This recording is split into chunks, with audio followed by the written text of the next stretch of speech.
Hi friends, welcome back to my channel. మీరు కనుక నా ఛానల్ ఫస్ట్ టైం చూస్తున్నారా అయితే సబ్స్క్రైబ్ చేసుకోండి. అలాగే పక్కనే ఉన్న బెల్ ఐకాన్ని క్లిక్ చేసేయండి ఫ్రెండ్స్.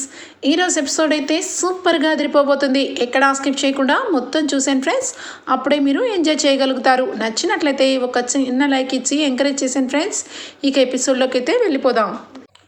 ఎపిసోడ్ స్టార్ట్ అవగానే ఇక ఏదో ఒక రకంగా కావ్య వేసిన డిజైన్స్ని దొంగిలించే ప్రయత్నంలో రాజ్ అయితే ఇక తను రాగానే ఆఫీస్లో దాక్కుంటాడు. ఇక టేబుల్ దగ్గర దాక్కున్న రాజుని ఇక గమనించదు కావ్య. ఎవరో వచ్చారు శృతి, ఖచ్చితంగా ఈ గదిలోకి ఎవరో వచ్చారు అని చెప్పి అంటూ ఉంటే అమ్మని కనిపెట్టేసిందా? అమ్మ బాబోయ్, ఇప్పుడు నా మొహం చూపించాలంటే ఎలాగా అని చెప్పి మొహాన్ని వెనక్కి పెట్టుకొని దేవుడా దేవుడా ఈ రాక్షసి బయటకు వెళ్ళిపోవాలి దండం మీద దండం పెట్టుకుంటూ ఉంటాడు దేవుడికైతే.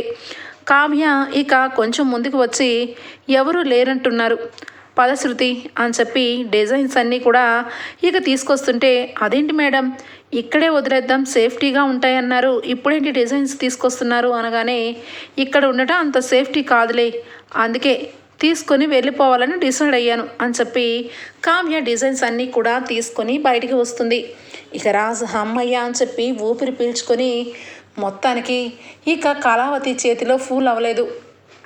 నన్నుగానే ఆ టేబుల్ కింద చూస్తే కళావతి ఇక నన్ను ఎన్నిసార్లు దెప్పి పొడిచేదో ఆ దేవుడికి తెలుసు అని చెప్పి గబగబా అమ్మయ్య ఎవరు చూడలేదు కదా అని చెప్పి ఇక గబగబా బయటికి వస్తాడు రాజ్. రాజ్ ఆఫీస్ నుంచి బయటికి వచ్చేసి ఇక ఇంటికి బయలుదేరుతాడు. కావ్య ఇక బయలుదేరుతున్నట్టుగా నటించి మళ్ళా ఆఫీస్లోకి వస్తుంది. వచ్చి ఇక ఖచ్చితంగా ఆ డిజైన్స్ తీసుకోవడానికి వచ్చింది రాజేనని కనిపెట్టేస్తుంది కావ్య. ఇక వెంటనే డిజైన్స్ అన్నీ చూస్తూ ఈ డిజైన్స్ అన్నీ కూడా ఫొటోస్ తీసుకొని తను డిజైన్స్లో కలిపేసుకొని తన ప్రాజెక్ట్ వరకు ఫినిష్ చేయాలనుకున్నారా అని చెప్పి ఆలోచనలో పడుతుంది కావ్య. ఇంతలో ఇక రాజ్ దగ్గర ఉన్న స్టాఫ్ అంతా కూడా చాలా తలనొప్పి వస్తుంది. ఈ రాజ్ సార్ ఏంటో ఒక్క డిజైన్ కూడా డిసైడ్ చేయట్లేదు, మనం నెగ్గమేమో అనిపిస్తుంది, మనం ఓడిపోతాం రా అని చెప్పి ఇక అనుకుంటూ ఉంటే కావ్య వస్తుంది. ఇక కావ్యం చూసి సైలెంట్ అయిపోగానే మీరు అసలు ఏం మాట్లాడుతున్నారు, ఆయన ఓడిపోవడం ఏంటి, మీరు ఓడిపోట్టడం ఏంటి, అయినా మీకు వేసే డిజైన్స్ మనసు పెట్టి వేస్తే కరెక్ట్గానే కుదురుతాయి, మీ వల్లే ఆయన ఓడిపోబోతున్నారు, అసలు మీరు కొంచెం కూడా శ్రద్ధగా వర్క్ చేస్తున్నారా అని చెప్పి కావ్య ఇక స్టాఫ్ అందరికీ కూడా ఇక గట్టిగా క్లాస్ పీకుతుంది. ఇక వెంటనే అందులో ఉన్న స్టాఫ్లో ఉన్న ఒక అమ్మాయి అయితే లేదు మేడం, డిజైన్స్ అన్నీ కూడా వేస్తున్నాం కానీ ఏ డిజైను రాసరికి నచ్చట్లేదు, తిరగా ప్రతిసారి ఏదో ఒకటి కావాలి అని చెప్పి ఇక ప్రతిసారి మాకు డిజైన్స్ ఇవ్వటం ఆయన రిజెక్ట్ చేయడం జరుగుతుంది మేడం, అందుకే భయపడుతున్నాం మేడం, కానీ రాజ్ సార్ గెలవాలని చాలా హోప్స్ పెట్టుకున్నారు అని చెప్పి అనగానే ఇక వెంటనే కావ్య డిజైన్స్ చేతిలో ఉన్న డిజైన్స్ తీసి మీ ప్రాజెక్ట్ వర్క్లో ఈ డిజైన్స్ని ఇంక్లూడ్ చేయండి అని చెప్పి చేతిలో పెడుతుంది. ఒక్కసారిగా మేడం ఏం చేస్తున్నారు అని చెప్పి శృతి అనగానే అవును శృతి, నిజానికి ప్రాజెక్ట్ వర్క్లో డిజైన్స్ అనేవి మన డిజైన్స్ రాజ్ సార్ చేతిలో ఉంటాయి, రాజ్ సారే సేవ్ అవ్వాలి అని చెప్పి అనగానే అదేంటి మేడం మీరు ఓడిపోతే ఖచ్చితంగా మేమందరం అనుకున్న నమ్మకం మొత్తం పోతుంది, కావాలని ఓడిపోవడం ఏంటి మేడం, రాజ్ సార్ గెలవాలనుకోవడం మీరు ఒక భారీగా కరెక్టే, కానీ మీరు కావాలని ఓడిపోవడం ఏంటి అని చెప్పి ఇక శృతి బాధపడుతుంటే నీకు తెలియదు శృతి, ఆయన ఓడిపోవడం అనేది తీసుకోలేరు, నా మూలంగా ఒకసారి తెలుసో తెలియకో అనామిక కంపెనీకి నా డిజైన్స్ ఇచ్చి అనామిక కంపెనీని గెలిపించాను, నాకు తెలిసో తెలియకో ఇండైరెక్ట్గా అవార్డు వచ్చేలా చేశాను, అలాంటిది నా భర్త నా కంపెనీలో నా కళ్ళ ముందే తను ఓడిపోవడం నాకు ఇష్టం లేదు, ఆయన ఖచ్చితంగా గెలవాలి అని చెప్పి డిజైన్స్ అయితే ఇస్తూ ఎవ్వరికీ కూడా తెలియకూడదని చెప్పి ఇక వాళ్ళతో మాట చెప్పించుకొని అక్కడి నుంచి వచ్చేస్తుంది కావ్య. ఇక శృతి అయితే మేడం మీరు నిజంగా రాజ్ సార్కి భారీగా రావటం చాలా లక్, రాజ్ సార్ ఎప్పుడు మిమ్మల్ని గసురుకుంటూ ఉంటారు కానీ మీ మనసులో ఉన్న ప్రేమని ఎప్పుడు అర్థం చేసుకుంటారో మేడం, మీరిద్దరూ ఒక్కటైతే అంతకన్నా ఏముంది అని చెప్పి శృతి కూడా ఇక అక్కడి నుంచి వెళ్ళిపోతుంది. కావ్య ఇంటికి వస్తుంది. ఇంటికి వచ్చిన కావ్యకి ఇక గబా గబా కనకమైతే పళ్ళెంలో అన్నం కూర అన్ని రకాలు వడ్డించుకొని, ఇదిగో కావ్య, గబా గబా తినేసి డిజైన్స్ ఏ రకంగా ఏమేమి వేయాలో అన్నీ వేసేవే, ఇంకా ఎన్ని రోజులు లేదు, రేపు ఒక్కరోజే కదా అనగానే చాలా నీరసంగా, అమ్మా ఇప్పుడు నాకు భోజనం వద్దు అని చెప్పి లోపలికి వెళ్తుంది. అదేంటి భోజనం వద్దంటే ఎలాగా అనగానే, నాకు కొంచెం హెడ్ఏక్గా ఉంది, నేను కొంచెం రెస్ట్ తీసుకుంటాను అని చెప్పి ఇక వెళ్ళగానే, సరే అయితే ఇప్పుడే వెళ్ళి టీ పెట్టుకొస్తాను అని చెప్పి ఇక టీ తయారు చేసి, ఇక కావ్య గెలవాలి, ఖచ్చితంగా కావ్య గెలిస్తే అల్లుడు గారు కావ్యని ఇంటికి తీసుకొని వెళ్ళి స్వయంగా క్షమాపణ చెప్పి మరీ ఇక మునుమునుమట్లాగే ఇద్దరూ ఒక్కటైపోతారు, ఇక నేను చేసిన తప్పు కూడా ఇక క్షమించేస్తారు అని చెప్పి ఇక కావ్య తీసుకొని ఇక కావ్య దగ్గరికి వస్తుంది. కావ్య చాలా డల్గా కనిపిస్తుంది.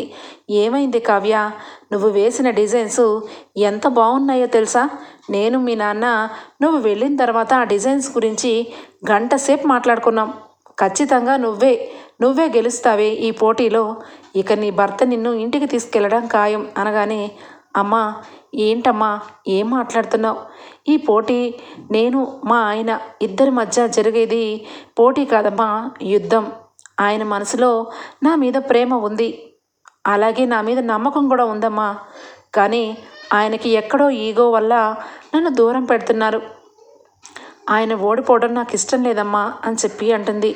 అదేంటే కావ్య ఏం మాట్లాడుతున్నావు, ఇక్కడ వరకు వచ్చి ఇప్పుడు అనవసరంగా ఇలాంటి మాటలు ఎందుకు మాట్లాడుతున్నావు, అల్లుడు గారు గెలవడం నాకు ఇష్టమే, కానీ అల్లుడు గారు గెలిస్తే నిన్ను ఇంటికి తీసుకెళ్లరు అనగానే, అమ్మా ఏంటమ్మా ఏం ఆలోచిస్తున్నావు, అల్లుడు గారు గెలిస్తే ఇంటికి తీసుకెళ్లరు, గెలిస్తే నన్ను తీసుకెళ్తారు, ఇక్కడ వరకే ఆలోచిస్తున్నావు, నేను అంతకు మించి ఆలోచిస్తున్నాను, ఆయన మనసులో నాకు చోటు ఉన్నా లేకపోయినా నేను గెలిస్తే ఆయన ఖచ్చితంగా అక్కడికి తీసుకెళ్తారు, నాకు కావాల్సింది నా ఆయనతో పాటు ఇంటికి వెళ్ళడం కాదు, జీవితాంతం ఆయన మనసులో నేనున్నాను అన్న విషయం ఆయన చెప్పి మరీ నన్ను తీసుకుని వెళ్ళటం నాకు కావాలి, ఈ పోటీలో నేను నెగ్గితే నేను ఓడిపోయినట్టేనమ్మా, అందుకే ఆయనే గెలవాలి అని చెప్పి ఇక కావ్య అక్కడి నుంచి వెళ్ళిపోతుంది.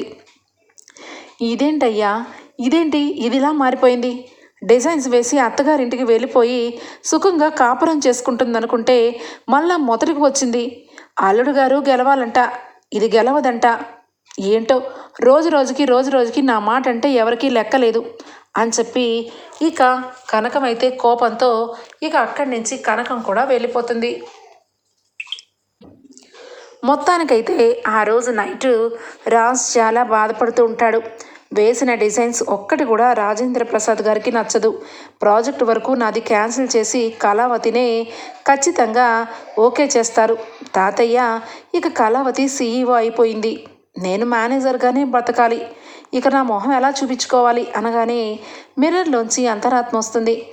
ఏంట్రా ఇప్పుడు ఏడ్చి ఏం లాభం, అదేదో మన భార్య దగ్గరికి వెళ్ళి మన ఇద్దరం ఒక్కటే ప్రాజెక్ట్ వర్క్ చేద్దామంటే నీకు డిజైన్స్ వేసి పెట్టేది నువ్వు సీఈఓ సీట్లో కూర్చునేవాడివి, ఆ తర్వాత హాయిగా ఇంటికి వచ్చి నీ పక్కనే ఉండేది కదరా మన భార్య, అంతా చెడగొట్టుకొని ఇప్పుడు ఏడ్చి ఏం లాభం, ఎంతైనా నువ్వు ఎలాగ తయారయ్యావంటే ఈ ఫీమేల్ ఈగో ఎక్కువైపోయిందిరా నీకు అనగానే ఇక మెయిల్ ఈగో ఎక్కువైపోయిందిరా నీకు అనగానే వెంటనే, ఒరే నీ మనసులో మన భార్యని ఎప్పుడెప్పుడు తేవాలని నీకుంది, నాకుండదా, కానీ నన్ను మోసం చేసిందిరా, ఆ మోసాన్ని పదే గుర్తు తెచ్చుకుంటే కళావతిని ఇక నేను ఇంటికి తీసుకురాలేనేమో అనిపిస్తుంది, కళావతి చేసింది అంత ద్రోహమా, నన్ను మొన్న వాళ్ళ అమ్మ క్యాన్సర్ నాటకం ఆడి ఎంతగా నమ్మించింది, అందుకే నాకు కళావతి అంటే ఇష్టం లేదు అని చెప్పి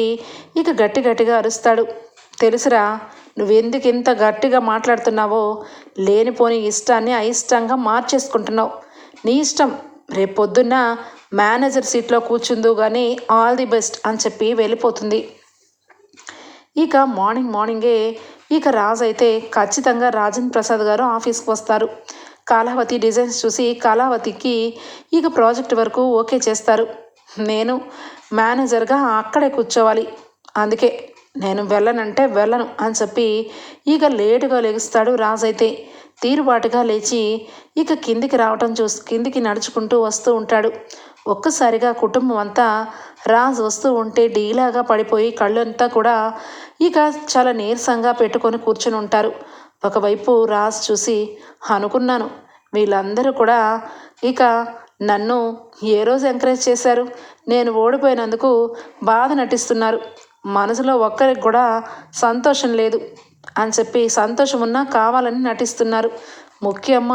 ముఖ్యంగా మా నాన్న ముందే అంతా కూడా ఆ కళావతి ట్రైనింగే అని చెప్పి ఏంటి ఏడు మొహాలు పెట్టుకున్నారు అనగానే, ఒరేయ్ మనవడా, రాజేంద్ర ప్రసాద్ ఇక ప్రాజెక్ట్ వర్క్ని ఓకే చేశాడ్రా అని చెప్పి అనగానే, అవునా, ఏం చేయమంటారు తాతయ్య, నేనైతే ఆఫీస్కి వెళ్ళను, నాకు ఇంట్లోనే ఉండాలనిపిస్తుంది అనగానే, ఏమైందిరా, ఏ ఆఫీస్కి వెళ్ళకుండా ఇంట్లోనే ఉండిపోతావా, నువ్వు గెలిచావు కాబట్టి సీఈఓ అయ్యావు, ఓడిపోతే కళావతిని తీసుకురావాల్సి వచ్చేది, అయినా కూడా ఆఫీస్కి వెళ్ళనంటావేంటి, పిచ్చేమన్నా వచ్చిందా అని చెప్పి ఇక అపర్ణ అలాగే ఇందిరాదేవి అనగానే వెంటనే అక్కడికి పరిగెత్తుకుంటూ వచ్చి,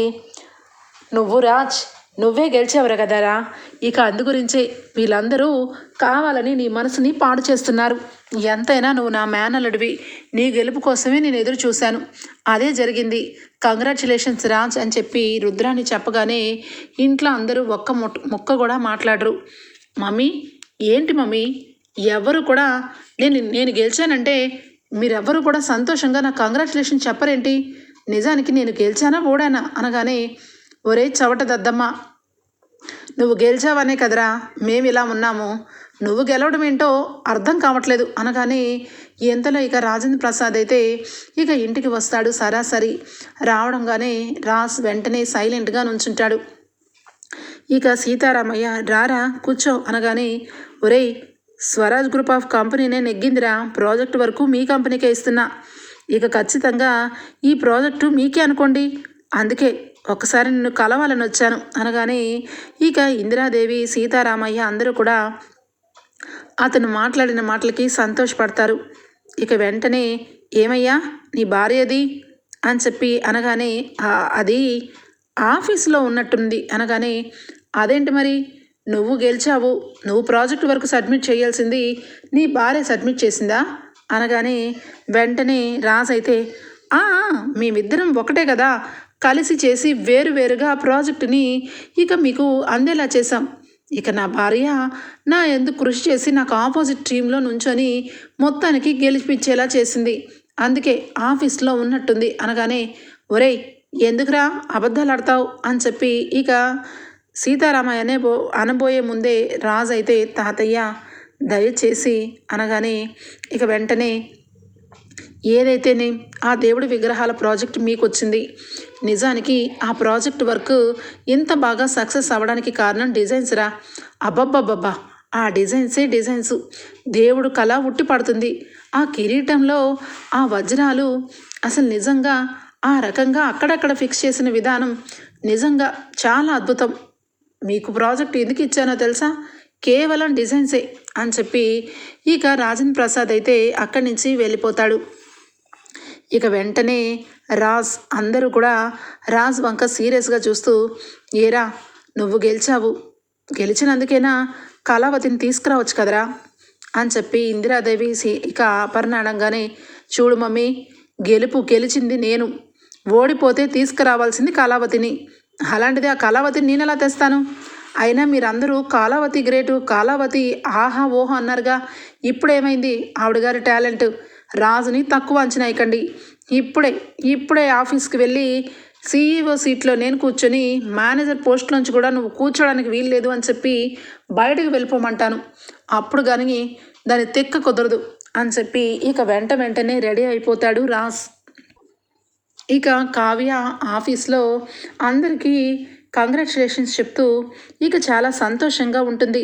రాజ్ ఇంతలోనే రాగానే ఆఫీస్ స్టాఫ్ అంతా రాజ్ దగ్గరికి రావడం, ఇక పూలదండలు ఇచ్చి, సార్ మనమే గెలిచాం సార్ అంటే అర్థమవుతుంది, ఇంకా కొంతమందికి అర్థం కానట్టుంది, సీఈఓ ఎవరు అన్నది డిసైడ్ అయిపోయింది, తమరు దయచేయండి అనగానే ఇక బయటకు వెళ్ళిపోతుంటే, నేనేమి అంత కిరాతకుడిని కాదు, నువ్వు వెళ్ళి మేనేజర్ సీట్లో కూర్చో అనగానే, అవసరం లేదండి, నేను సీఈఓగా ఓడిపోయాను, మీరే నెగ్గారు, కంగ్రాచులేషన్స్ అని చెప్పి కావ్య ఆఫీస్లోంచి బయటకు వస్తుంది. ఇక వెంటనే రాజు అయితే, చూడు కళావతి, ఎంత ఈగో పనికిరాదు, నేను గెలిచానని నా గెలుపుని నువ్వు తట్టుకోలేక ఇక్కడ ఉండకుండా వెళ్ళిపోతున్నావు. అదే నీ బుద్ధి. నా బుద్ధి, నువ్వు సీఈఓ అయినా నీ పక్కన మేనేజర్గా కూర్చున్నాను. ఎప్పుడైనా మంచి వాళ్ళకి మంచి జరిగిద్ది. నువ్వు నీ జీవితంలో నాతో కలిసి ఉండాలనుకుంటే ఆ రోజు గుమ్మం దాటి వెళ్ళేదానివి కాదు. నీకు బాగా ఈగో ఎక్కువైంది. అయినా నేనేంటి ఇలా మాట్లాడుతున్నాను? నీకు నచ్చినట్టు మీ పుట్టింట్లో ఉంటావో ఆఫీస్లో ఉంటావో నీ ఇష్టం. కానీ ఈ రాజ్ గెలుపు ముందు ఎవ్వరూ కూడా దిగదుడిపే అని చెప్పి లేనిపోని ప్రగల్భాలన్నీ పలుకుతూ ఉంటాడు రాజ్. ఇక ఆఫీస్ స్టాఫ్ అంతా రాజ్ వంక సీరియస్గా చూస్తూ ఉంటే ఇక వెంటనే శృతి అయితే అక్కడి నుంచి వెళ్ళిపోతుంది. ఇదిగో మతిలేని శృతి, నువ్వు క్యాబినెట్లోకి రా, నీతో కొంచెం మాట్లాడాలి అని చెప్పి అనగానే, సరే సార్ అని చెప్పి ఇక శృతి అయితే వెళ్ళిపోతుంది. ఇక కావ్య మనసులో నవ్వుకుంటుంది. ఆయన గెలవాలనుకున్నాను, గెలిపించాను. ఇక నేను ఆఫీస్లో ఉన్నా ఆయన మనసు ఎప్పుడు చూసినా ఏదో రకంగా ఆ గెలుపుకు నేనే కారణమని తెలుసుకుంటారు. అదేదో నేను ఇక్కడ ఉంటే ఇక్కడ ఉండకుండా వెళ్ళిపోవడమే మంచిది అని చెప్పి ఇక బయటకు వచ్చి ఇంటికి వెళ్ళిపోతుంది ఆటోలో.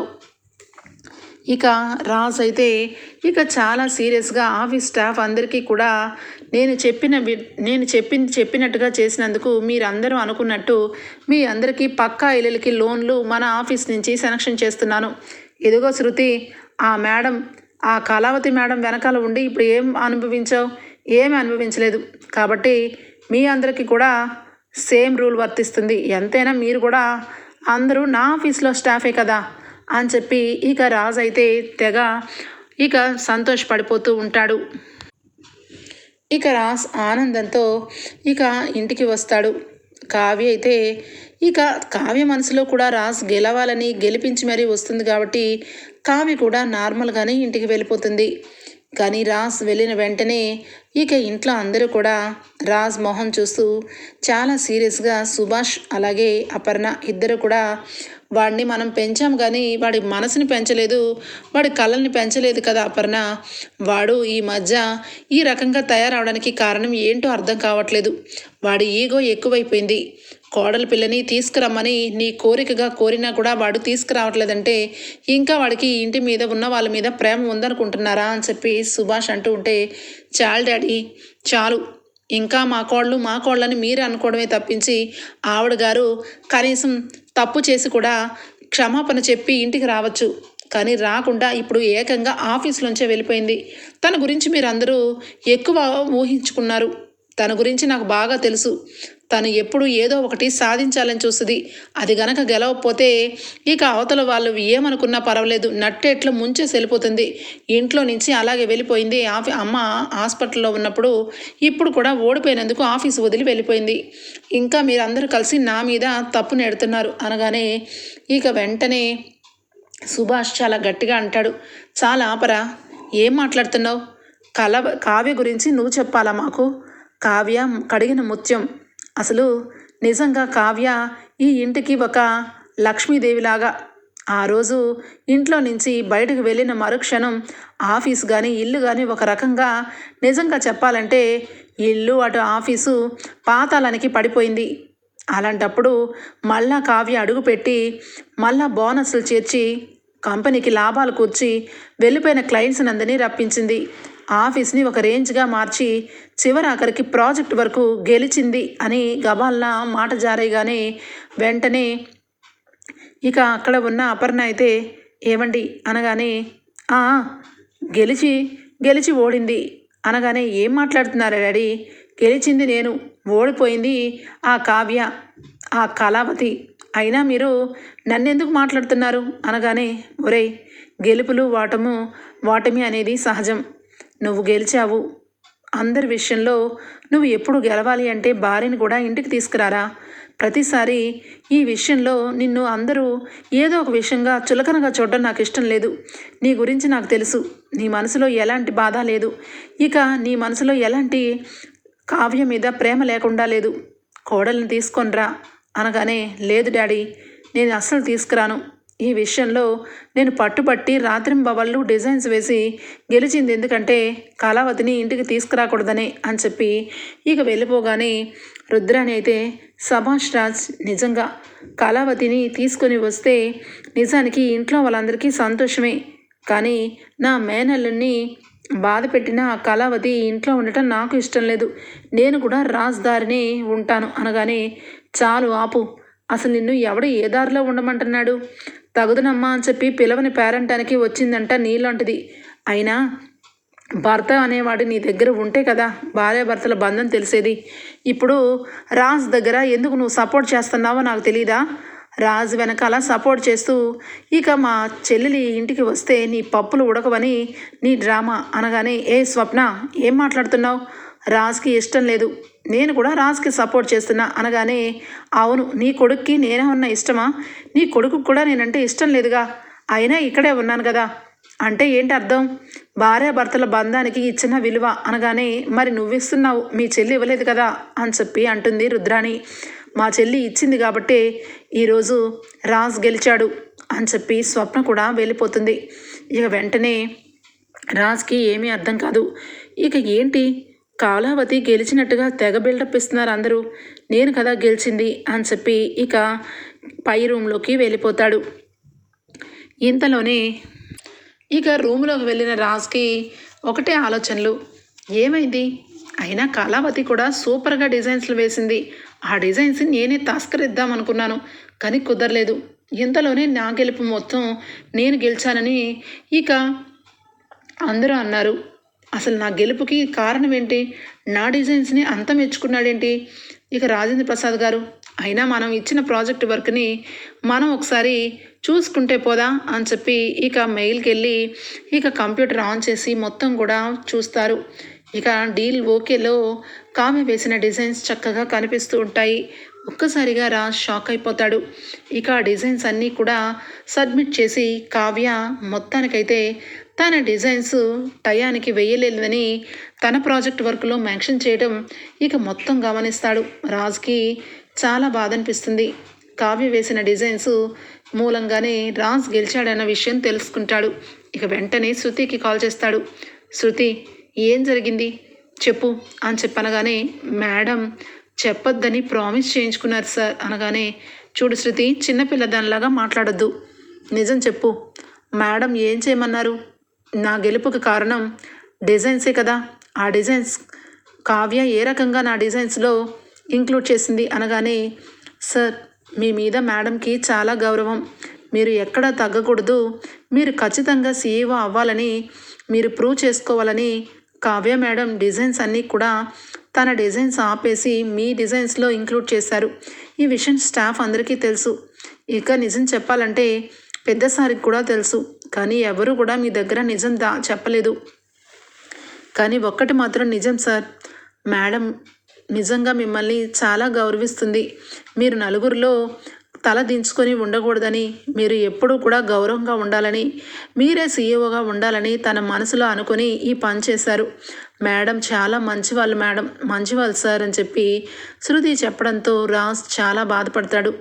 కావ్యని అనవసరంగా అనుమానించి అవమానించాను, కావ్యని ఇక ఆఫీస్లోంచి వెళ్ళిపోమని చాలా చీపుగా మాట్లాడాను, అంతే, ఎప్పుడు ఇంతే, తొందరపడి ఏదో ఒక రకంగా ఇలాగే మనసుని బాధపడతాను అని చెప్పి రాజ్ అనుకుంటూ, చిచ్చి తొందరపడ్డాను, ఇంట్లో అందరి ముందు మోహం చూపించుకోవాలంటేనే ఒక రకంగా ఉంది, కావ్య గెలిచిన గెలుపుకి నేను సెలబ్రేట్ చేసుకున్నాను, సెలబ్రేట్ చేసుకోవడంలో తప్పులేదు, కానీ కావ్యని కించపరిచేలాగా మాట్లాడాను అని చెప్పి ఇక కిందికి దిగుతూ వాటర్ బాటిల్ కోసం కిందికి వస్తాడు. ఇక అప్పుడే భయంకరమైన విషయం తెలుసుకుంటాడు రాజ్. రాహుల్ అలాగే రుద్రాణి ఇద్దరు కూడా ఇక రాజ్ గెలుపు గురించి మాట్లాడుకుంటూ, ఇక మమ్మీ రాజ్ గెలిచాడు కాబట్టి కావ్య ఆఫీస్కి రాదు, ఆత్మాభిమానం ఎక్కువ కాబట్టి ఇక ఆఫీస్లో కూడా అడుగు పెట్టనని చెప్పిందంట, ఇక మనం అనుకున్నది అనుకున్నట్టే నెరవేరుతుంది, ఇక రాజ్ చాలా రోజుల నుంచి ఆఫీస్కి వెళ్తూ లెక్కలు అన్నీ కూడా ఓపెన్ చేసి ప్రతి ఒక్క లెక్క తీసే లోపలే నువ్వు ఆఫీస్లో జాయిన్ అయ్యి మేనేజర్ లాగా ఇక అక్కడ ఫైర్ యాక్సిడెంట్ చేయించి ఫైల్స్ అన్నీ తగలబెట్టేసి 15 కోట్ల రూపాయలు నీ అకౌంట్లో నుంచి ఆ అకౌంట్లోంచి నీ బినామీ అకౌంట్కి వెళ్ళిన సంగతి రాజ్కి ఎప్పటికీ తెలియకూడదు. ఫస్ట్ ఆఫ్ ఆల్ ఈ విషయం చేయాలి. నెక్స్ట్ నేను వచ్చే దారిలో రాజ్ కనుక నాకు అడ్డుపడితే ఖచ్చితంగా అత్తని ఏ రోజైతే ట్యాబ్లెట్లు ఇచ్చి అత్తని బెడ్ వరకు ఇక పైలోకాల వరకు వెళ్ళేలాగా చేశానో ఆ రకంగానే రాజును కూడా చేస్తాను. ఏ మమ్మీ, ఏ రాజు ఏమైనా తక్కువడా? కావ్య ఆఫీస్లో లేనంత వరకు ఓకే, కానీ రాజ్ కూడా ఈ మధ్యకాలం చాలా వరకు 2-3 సార్లు పాత లెక్కలన్నీ కూడా తీయించాడు. అందులో భాగంగా నేను నా బినామీకి సంబంధించిన విషయాలన్నీ తెలిస్తే నన్ను ఇంట్లో నుంచి వెళ్ళగొడతారు. అప్పుడు మనం ఏం కావాలి? అందుకే రాజును కూడా లేపేయాలని నేను గట్టిగా ఫిక్స్ అయ్యాను మమ్మీ అనగానే, ఒరేయ్ రాజుని లేపేసి ఏం లాభం రా? ఆ కళ్యాణ్ గారిని లేపేస్తేనే మనకు లాభం. అప్పుడు కళ్యాణ్ చచ్చిపోతే ఇక రాజ్ పిచ్చివాడైపోతాడు. ఇక ధాన్యలక్ష్మి కూడా పిచ్చిదైపోతుంది. హోల్సేల్గా ఇంటికి సంబంధించిన విషయం మొత్తం కూడా మన చేతుల్లోకి వస్తుంది. ఒక దెబ్బకి 2 పిట్టలు అని చెప్పి ఇద్దరు కూడా కళ్యాణ్ని ఇక ఏదో రకంగా కుటుంబానికి దూరం చెయ్యాలి, చంపేయాలి అన్నట్టుగా మాట్లాడుకోవడం రాజ్ వింటాడు. రాజ్కి చాలా కోపం వస్తుంది. అపర్ణని చంపే ప్రయత్నం చేశారని, అలాగే రాజును కూడా చెయ్యాలని, రాజ్ కుదరకపోతే కళ్యాణ్ని చంపేయాలని ఈ రకంగా మాట్లాడిన విషపూరితమైన విషం పాముల్లాగా ఇద్దరూ మాట్లాడుకోవటం రాజ్ చెవులారా వింటాడు. ఇక ఒక్కసారిగా రాహుల్ని రుద్రాణిని ఇక లైట్ వేసి అక్కడ నుంచొని రాజ్ అయితే చేతిలో ఉన్న రివాల్వర్ తీసి కరెక్ట్గా గురి పెడతాడు ఇద్దరికి కూడా. ఒక్కసారిగా రాజ్ అది మమ్మల్ని ఏమీ చేయకు రాజ్ అని చెప్పి ఇద్దరు బతిమలాడుతుంటే అందరూ కూడా ఇంట్లో పడుకున్న వాళ్ళందరూ కూడా కిందకి వస్తారు. ఒరే నాన్న ఏమైందిరా అనగానే, మమ్మీ వీళ్ళిద్దరూ ఎంత దుర్మార్గంగా ఆలోచిస్తున్నారో తెలుసా? నిజానికి మన కళ్యాణ్ని చంపాలని చూస్తున్నారు. ఎలాగో తెలుసా? వాడిని చంపేస్తే నేను పిచ్చివాడిని అయిపోతానని, ఆఫీస్ వీళ్ళ చేతుల్లోకి వస్తుందని, డబ్బుతో తులతూగచ్చని వీళ్ళ ప్లాన్. ఇదంతా పక్కన పెడితే జరగబోయేది ఇదే అని చెప్పుకుంటున్నారు. జరిగింది ఏంటో తెలుసా మమ్మీ? డాడీ, తాతయ్య వీళ్ళిద్దరూ కలిసి మమ్మీని చంపే ప్రయత్నం చేశారు. కళావతిని ఇంట్లో నుంచి వెళ్ళగొట్టాలని కళావతికి కావాలని ఫేక్ కాల్ పెట్టించి రప్పించి ట్యాబ్లెట్లు మార్చి మమ్మీ ఏకంగా కోమా స్టేజ్కి వెళ్ళేలాగా చేశారు. దేవుడు దయ ఉండి మమ్మీ బ్రతికి వచ్చింది. కానీ వీళ్ళు చంపే ప్రయత్నం చేశారు డాడీ. వీళ్ళని ఎలా వదలమంటారు? వీళ్ళని ఇద్దరిని షూట్ చేస్తాను అనగానే, నాన్న వద్దు నాన్న, మన చేతుల్లో చట్టం తీసుకోకూడదు. వీళ్ళిద్దరినీ ఇక పోలీస్ స్టేషన్కి అప్పు చెప్తే వాళ్ళే చూసుకుంటారు. వద్దు నాన్న అనగానే, డాడీ నేను ఏం చేయాలో అర్థం కావట్లేదు. నా లైఫ్లో వీళ్ళిద్దరూ ఇంటర్ఫియర్ అయ్యి నా భార్యని బయటకు పంపించారు. నా చేతులారా నా బంగారం లాంటి కళావతిని అనుమానించాను. ఇప్పటికి కూడా నా గెలుపుకు కారణం కళావతి అనే సంగతి తెలుసుకొని రియలైజ్ అయ్యి కిందికి వచ్చి తనతో మాట్లాడి తనని తీసుకొని వద్దాం అనుకున్నాను. కానీ దేవుడు వీళ్ళ కుట్రని బయట పెట్టాడు. ఇదిగో నిన్ను ఇద్దరిని ఈ ఇంటి సభ్యులుగా ఈ రోజు నుంచి వెలవేశాము. ఈ ఇంటికి మీకు ఎలాంటి సంబంధం లేదు. డాడీ, పోలీసులకి ఫోన్ చేయండి. వీళ్ళిద్దరి మొహం నేను చూడలేకపోతున్నాను. మమ్మీని ఇంత పని చేసినా వీళ్ళిద్దరూ ఇంకా ప్రాణాలతో బ్రతుకున్నారు అంటే ఒకప్పుడు తాతయ్యని ఇదిగో ఈవిడ గారిని కూతురులాగా పెంచారు కాబట్టి ఆ గౌరవంతో మిమ్మల్ని చెయ్యి చేసుకోలేకపోతున్నాను అని చెప్పి ఇక పోలీసులకి రాగానే రుద్రాణిని రాహుల్ని ఇద్దరిని కాలర్ పట్టుకొని మెడబెట్టి గెంటేస్తారు దుగ్గిరాల కుటుంబం. కళావతి చేసిన పనికి కళావతికి కాలు పట్టుకొని క్షమాపణ చెప్పినా తప్పులేదు. ఈరోజే ఈ క్షణమే ఇప్పుడే నా భార్యని నేను తెచ్చుకుంటాను అని చెప్పి రాజ్ అయితే కావ్య ఇంటికి బయలుదేరుతాడు.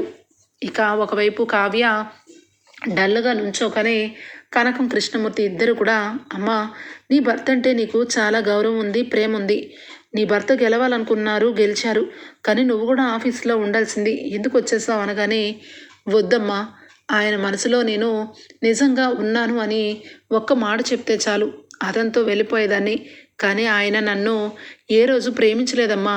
ఎంతసేపు బలవంతంగా కాపురం చేశాను అన్న మాటే నాకు గుర్తుకు వస్తుంది అని చెప్పి బాధపడుతుంటే ఒక్కసారిగా 2 కాళ్ళ మీద తడితడిగా అనిపిస్తుంది. కిందకు చూసేసరికి ఇక రాజ్ ఏమండి అని చెప్పి దూరం జరగగానే, వద్దు కళావతి, నన్ను క్షమించొద్దు. నేను చాలా దుర్మార్గంగా ప్రవర్తించాను. నీ గురించి తెలిసి కూడా నిన్ను బాధ పెట్టాను. ఈరోజు నాకు నిజం మొత్తం తెలిసిపోయింది కళావతి. ఆ రుద్రాణిని, ఆ రాహుల్ గారిని ఇద్దరిని పోలీస్ స్టేషన్లో అప్పచెప్పి ఇక్కడికి వస్తున్నాను. నువ్వు మా ఇంట్లో ఉంటే మా అందరికీ కూడా అండగా ఉంటావు. మా అందరినీ నువ్వు ఎంత ప్రేమగానో చూసుకుంటావు. నీ ప్రేమ లేక ఇల్లు వెలవెలపోతుంది. దయచేసి నాతో రా కళావతి అని చెప్పి 2 చేతులు పట్టుకొని ఇక మనస్ఫూర్తిగా సారీ అడిగి తీసుకుని వెళ్తాడు రాజ్ అయితే. ఓకే ఫ్రెండ్స్, రాబోయే ఎపిసోడ్స్లో రాజ్ కావ్యని ఇక అత్తగారింటికి తీసుకొని వెళ్ళిపోతాడు. ఇక అనుకున్నట్టుగానే రుద్రాని రాహుల్ కూడా ఇక పోలీస్ స్టేషన్లో అత్తగారింటికి వీళ్ళిద్దరు కూడా బయలుదేరుతారు. మీకు గనక నచ్చినట్లయితే ఒక లైక్ ఇచ్చేయండి friends. Bye, take care, thank you for watching.